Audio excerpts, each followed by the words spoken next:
بيان إلى الرأي العام.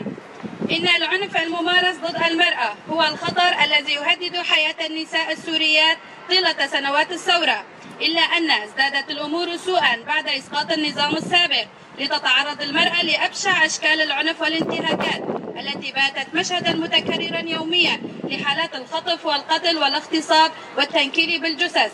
وهذه الجرائم لم تقتصر على المرأة فقط، بل لم يسلم منها حتى الأطفال بدون أي محاسبة من قبل ما تسمى بالحكومة الانتقالية، التي لم تبذل أي جهد في المحاسبة أو التحري في هذه الحوادث، لذا تتكرر بشكل مخيف ومهدد لحياة النساء والشعب، ليصبح التطرف ظاهرة مألوفة في الشارع السوري، ولتستهدف المرأة المثقفة والعاملة والشابة المقبلة على الحياة، ليتبادر للأذهان أن من تستر بستار السلطة هم من قتلة الحياة الحرة لطالما حارب من أجلها الشعب السوري، وفي نهاية المطاف يرى نفسه في بؤرة فوضى لا نهاية لها. وهذه الحوادث المتكررة تطال أغلب المدن السورية بدون أي رادع، حيث تتزايد حالات العنف ضد المرأة في ظل الظروف الراهنة، وتتعرض النساء والفتيات لمخاطر متزايدة تقوم بها المجموعات الإرهابية المتطرفة التي لا تقبل أي عرق أو دين آخر.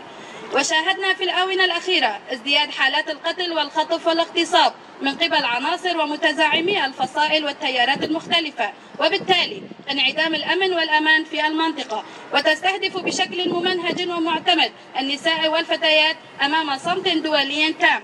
والسؤال هنا: لماذا يتم تشتيت الحق بدلا من أخذه؟ أين الإنسانية؟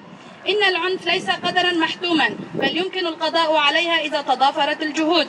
نحن منظمة سارة ندين ونستنكر هذه الجرائم الوحشية التي يعجز العقل عن تصورها، وإننا نتوجه بنداء لكل الجهات المعنية والمنظمات الحقوقية والدولية بأخذ دورها حيال هذه الانتهاكات المرتكبة ضد النساء والفتيات، وندعو جميع الأطراف إلى تحمل المسؤولية والعمل سويا من أجل مجتمع آمن وعادل للنساء والفتيات وخاليا من العنف.